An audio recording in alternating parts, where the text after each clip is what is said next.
Hey class, it's Dr. Brunner here coming to you from my home office. I wanted to make sure that I got a video to you early so that you would be reassured that we are still going to keep trucking along in gender and society, and so that you would know what to expect for the next coming weeks. Um, I want to tell you just a little joke first. This was told to me by my Russian history professor in undergrad, and just a warning, the names of the newspapers are not real. So there's a kid, and his mom sends him to the grocery store. She gives him 4 ration tokens, and says, get USSR today for me, get communism today for your father, get 2 copies of the Young Worker for you and your brother. So kid goes off, and his dad catches him before he leaves and says, where are you going with all those tokens? Okay, so he explains, and his dad said, no, no, no, we don't need all those newspapers. Let me grab 3 of those, just get your mom what she wanted, and come on back. So he comes back to his mom with just USSR today, right? And she loses her mind. She is livid. She says, when I give you instructions, you listen to them. He says, but Dad said that we could just get our news from the TV. And then the mom says, then you tell your father that he can also wipe with the TV. Okay. The point of the joke being that that was how they lived. Consumer goods were rationed, and supply chains were not always as reliable. There wasn't, toilet paper on every shelf like we expect. And I tell it because I do want to remind you all that people have lived through much harder things and much harder times than this. And that although there is a lot of kind of panic in the media, right? This is survivable. We're really cut off in our modern society by many wonderful advances from things like disease and starvation. We've kind of isolated ourselves from those realities, and scarcity is how people lived for thousands and thousands of years. So you're just seeing a sort of backtick in these kind of consumerist operations. It's also really interesting that one of the last things that I said to you all face to face is that the educational system and our college system demands your 100% commitment, that these capitalist institutions are very greedy, and there's no room for the realities of things like illness. And this is a perfect demonstration of this, of the system just not being designed to accommodate this type of a reality because of just our discipline and our routines and how we have everything set up. So it will be really interesting to see this all kind of not work, right? But we're all going to keep going and keep things as normal as possible. On a personal note, I wanted to let you all know that I'm going to be doing this without childcare. Most of you know that I have an 8-year-old and a 3-year-old, so it is going to be a challenge for me. I am going to do everything that I can. I have, my custody arranged, and so I do have some time to devote to you all.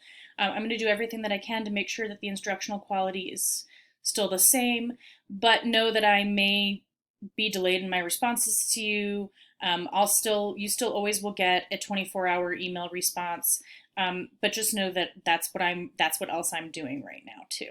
And I know that, this might be affecting all of us differently.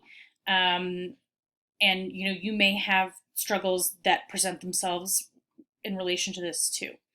And loss of income is going to be a huge, huge issue for many, many people for a long time. Turning to class business. Some of you noticed that I recently added the weights to our grading system, and what that did for a lot of people was it made our class participation exercises, it weighted them a little bit higher, and so for a lot of people, who have outstanding class participation exercises, they saw an effect in their grade. So I did not have a super clear policy before, but now I am, and I I apologize for that. But now I want to make it really clear that everyone is welcome to make up those activities. The assignments in detail are all posted for you. So if you saw a knock in your grade, take a look back at those class participation exercises and see what you can make up. It's going to be a really big effect. Now, and so those are just the already existing class participation exercises. And that's something that is not going to change under our new online system. So I have uploaded in your course this syllabus right here. This is a syllabus supplement as we go online. Okay, so just laying out, as I said, everything that we need to be able to switch online immediately, because there is a shift in some of the responsibilities and expectations associated with an online class. Okay, I will still be available for office hours Tuesdays and Thursdays, 2:30 to 3:30. Okay, so that's during my little guy's nap time. So I will still be available via Zoom, or any other time you need to get face-to-face time with me. We can try and make an appointment. You can always email me. Right? Still, none of those things have changed. I'm still here. But in lieu of class meetings, we're going to be doing video recorded lectures like this. So it'll be my little face in the corner and the PowerPoints, kind of like how you experience it in class. And then what is going to change is that instead of me counting your attendance physically in a room, you're going to be counted in attendance by responding to each lecture in a discussion board. And the learning activities that are supplements won't change. We will still have some of those, and I will be really clear on what that is. But every time I upload a lecture, I'm going to ask you to write a response, and then also to respond to how your classmates to something that one of your classmates has said. Now, for those of you who have never done online classes before, I do have some outlines for appropriate behavior in online classes. I think most of you have interacted with people online before quite a bit, but keep in mind that this is now a professional context, and so it's not going to be the same thing as text messages or as Snapchat or Insta or any of those things, right? There is a higher standard of professionalism in the way that we speak. We're not going to have all capitals. We're going to use complete sentences, those kinds of things. Okay, and so I encourage you to kind of, and also we are going to, in the same ways that we are respectful to each other and practice inclusivity in the classroom, we're going to be doing the same things online. So I'll leave you to go over that at your leisure in case you feel unsure about this, or this is your first online class. But I want to go down here and talk specifically about what we're going to be doing. As I said, most of your grading components are not affected by this change. You will still be doing your daily reading, your week reading quizzes. They will still be due 9 a.m. on Tuesday and Thursday. That has not changed. Your participation activities haven't even really truthfully changed that much. I will give you an assignment, and instead of turning it into me physically in class, you'll simply turn it in on Canvas. Okay, and please, as I said, make up your outstanding class participation exercises. The media critique is also not changing. Okay, it is still due Monday, March 30th by 11:50. In Canvas. So there is no change there. I know you all have been working. I will say that if you still are searching for a topic, it does seem like an interesting time to explore maybe some of those post-apocalyptic type of shows like The Walking Dead, those kinds of things, because that may be something that people are drawing on in their interpretation of this crisis. So that's just one more idea for you, not to hold you to it or anything.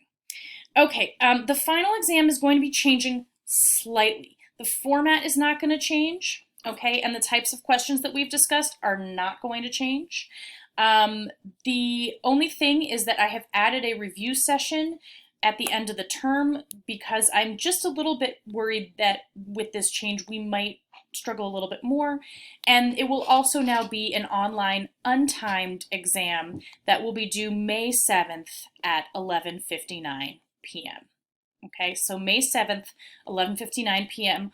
online, we will still have matching, quotation identification, the art identifications that we discussed, and your choice of um, and your choice of shorter writing exercise. So shorter than the media critique essay. So these things are not changing. What is changing dramatically is attendance, right? Because we are not physically going to be in class. So in lieu of attendance, you'll be watching a video recorded lecture, just like this one, and then you will be creating a response. Now here are the expectations for the discussion posts, which are going to count as your attendance, okay? So after each video recorded lecture, you are going to respond to the lecture content in 3 to 4 sentences. I'm not going to write separate prompts for each lecture. I just want you to get into the practice of this reflection.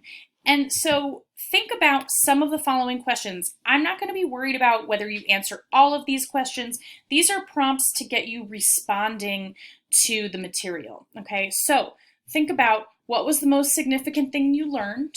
Which points in the lecture did you identify with personally? Which points challenged your existing ways of thinking?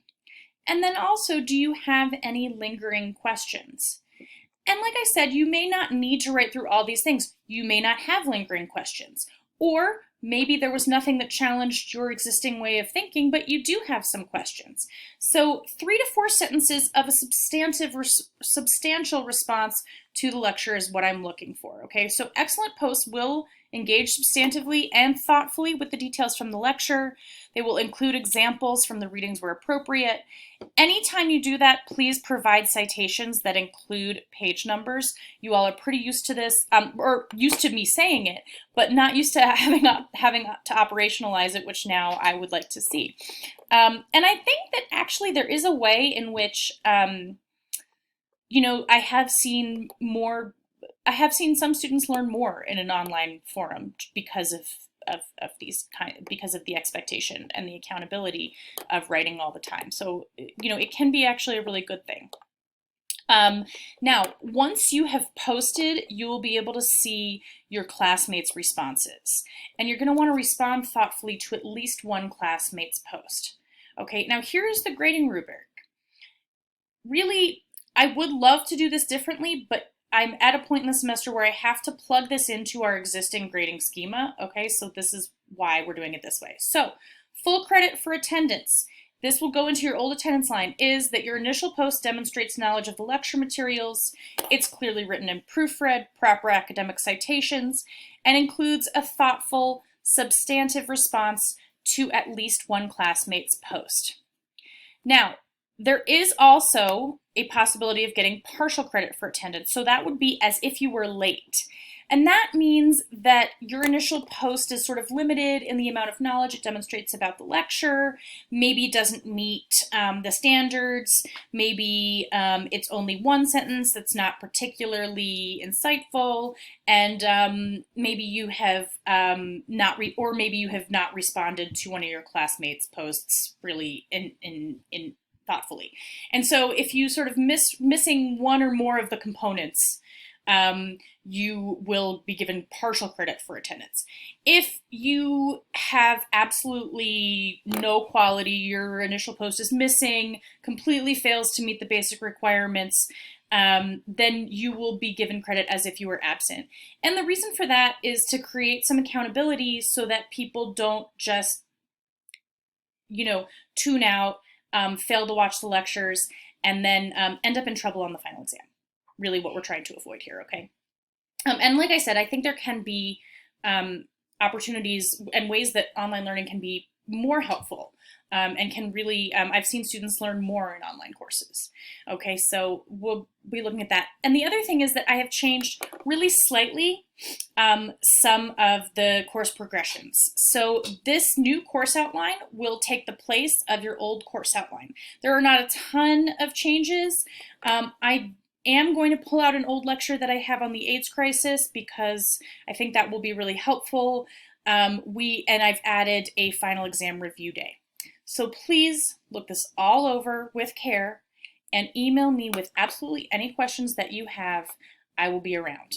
Okay.